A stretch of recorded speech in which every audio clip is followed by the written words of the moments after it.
Hello students, welcome to my channel easy learning accounts. आज की इस वीडियो में हम न्यू चैप्टर स्टार्ट करेंगे जिसका नाम है डेप्रिसिएशन। डेप्रिसिएशन क्लास 11 का बहुत ही इम्पोर्टेंट चैप्टर है और बहुत ही इंटरेस्टिंग भी है।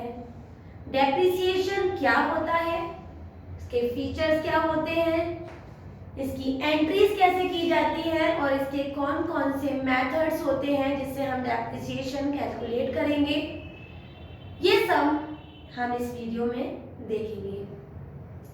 सबसे पहले हमें ये मालूम होना चाहिए कि डेप्रिसिएशन क्या होता है। फॉर एग्जांपल, अगर मैंने एक मशीनरी परचेज की ऑफ 1 लाख, आफ्टर 2-3 इयर्स मैंने उसे सेल किया, कंटिन्यूसली यूज भी कर रही थी मैं उसे। जब मैंने उसे सेल किया तो उसकी वैल्यू 30,000 थी at the time when I am selling that machinery.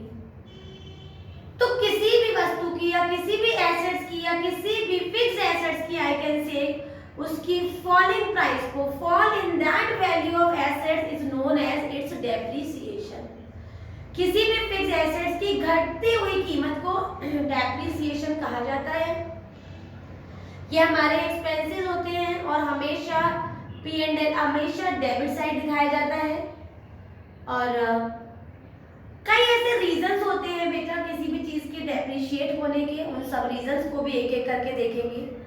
सबसे पहले डिफाइन करते हैं what is depreciation.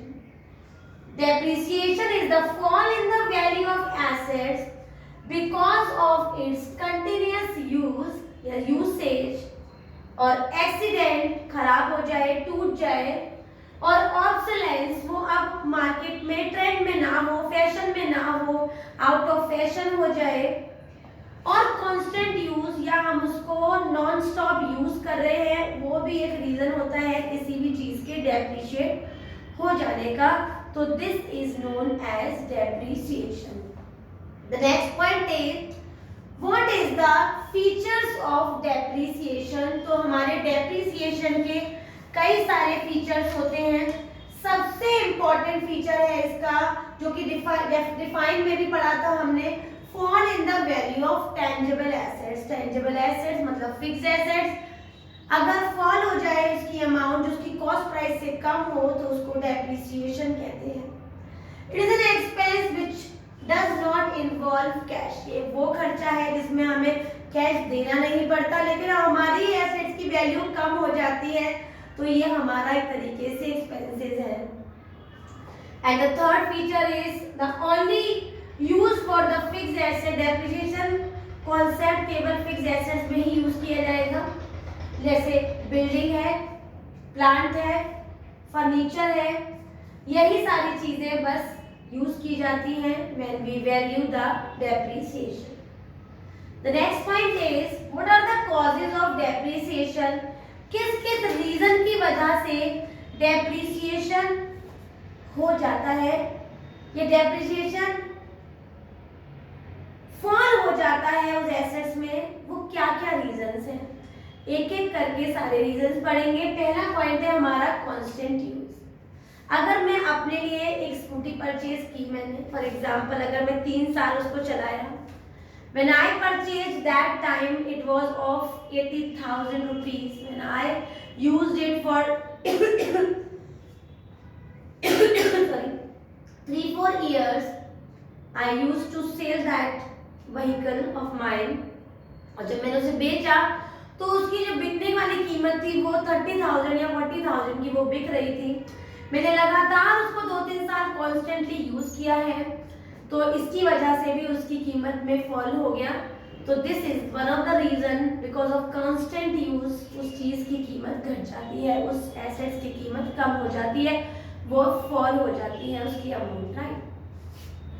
Next is influx of time. Influx of time का मतलब होता है expiry of time. For example अगर कोई भी चीज उसका प्रॉपर ड्यूरेशन 3 इयर्स उसकी लाइफ है, एस्टिमेटेड लाइफ उसकी 3 इयर्स है, तो 3 इयर्स के बाद बच्चों अपने आप ही उसकी लाइफ, क्योंकि एस्टिमेट जो उसकी लाइफ थी वो जा चुकी है, खत्म हो चुकी है, तो because of this expiry of time, this influx of time भी हमारी वस्तुओं की कीमत घट जाती है. This is also one of the cause of depreciation.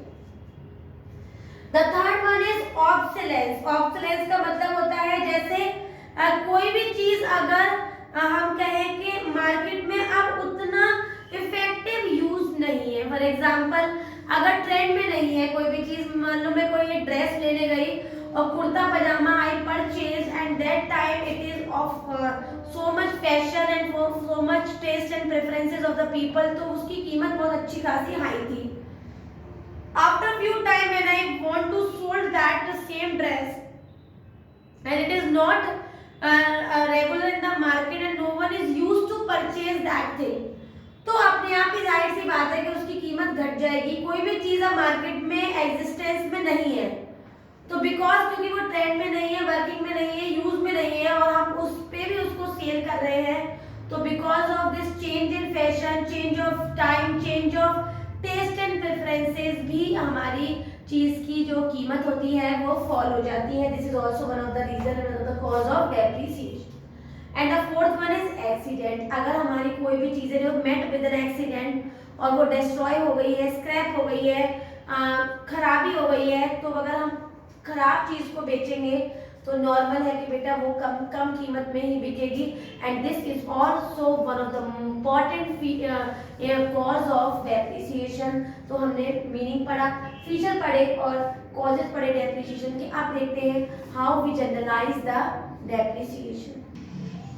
Next point है हमारा methods of recording depreciation. Depreciation को रिकॉर्ड करने के बेसिकली हम दो मेथड्स का यूज दिखाएंगे और करेंगे भी दो तरीके से यूज. पहला है when depreciation is charge to the fixed assets. जब एसेट्स पे ही डायरेक्टली हमारा डेप्रिसिएशन चार्ज होगा तो पहली एंट्री करेंगे depreciation account debit to assets being depreciation charge. Since ये हमारे एक्सपेंसेस हैं तो इसको P&L अकाउंट में ट्रांसफर कर देंगे. P&L account debit to depreciation account being depreciation transfer to P&L account. ये कब तब करेंगे जब depreciation is charge to the fixed assets होगा. और क्वेश्चन में प्रोविजन फॉर डेप्रिसिएशन का मतलब होता है कि एक चीज जो हमारी सेल हुई है या बिकी है तो लाइफ टाइम कितना डेप्रिसिएशन देके गई है. अगर ऐसा कोई account provision for depreciation account बनाने को आएगा तो वहां पर हम थोड़ा एंट्री को अलग तरीके से दिखाएंगे. पहली एंट्री होगी हमारी when depreciation is created to the provision for depreciation account. मतलब डेप्रिसिएशन को आपको एसेट्स में क्रिएट नहीं करना है. दूसरे मेथड के अकॉर्डिंग आपको प्रोविजन फॉर डेप्रिसिएशन में क्रिएट करना है. तो depreciation account debit the provision for depreciation account being depreciation charge on the assets and again उस पैसे को हम ट्रांसफर कर देंगे in the P&L account. Then P&L account debit to depreciation account. तो ये हो गए हमारे मेथड्स ऑफ कैलकुलेटिंग या रिकॉर्डिंग द डेप्रिसिएशन. कल हम पढ़ेंगे what are the different methods of depreciation. Depreciation account बनाने के लिए हम कौन कौन से मेथड्स का इस्तेमाल करेंगे. बेसिकली मैं आपको दो मेथड सिखाऊंगी.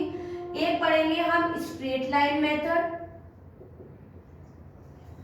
और दूसरा पढ़ेंगे हम रिटर्न डाउन वैल्यू मेथड.